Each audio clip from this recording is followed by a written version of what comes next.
નમસ્કાર ખેડૂત મિત્રો, સ્વાગત છે તમારી મનપસંદગીની ચેનલ દેશી શોર્ટોલોજી પર। આજનો વિષય છે જીરું। મિત્રો, જીરાની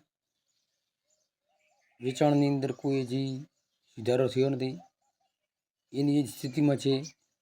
જે ભાવ હતો તે 5-10 રૂપિયા ચડતો હોય એને કંઈ ભાવ ચડ્યો ન કહેવાય। ભાવ એની સ્થિતિમાં છે। જીરાની આવક પણ હવે ઘટી ગઈ છે માર્કેટની અંદર।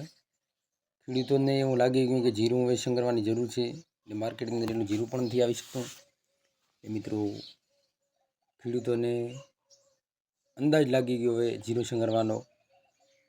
જો સ્ક્રીન ઉપર આજના